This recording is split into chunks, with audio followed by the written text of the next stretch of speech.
Nuo pat pirmos pasakos prieš miegą viso pasaulio vaikai žino, kad po jų lovomis slepiasi pabaisos. Tik jie nežino, kad pabaisos ne visada buvo baisios.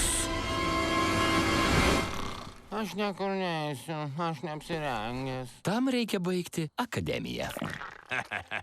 Monstrų akademija. Gerai. Labai juokingas, Salivanai. Kietai atrodai, Vazovski. Žinai, jei jau kriti kvailas išdaigas, tai galėtum sumanyti ką nors gudresnio. Kas čia vyksta? Nieko nesuprantu. Priėmimas 2013 vasarą. Myliu akademiją.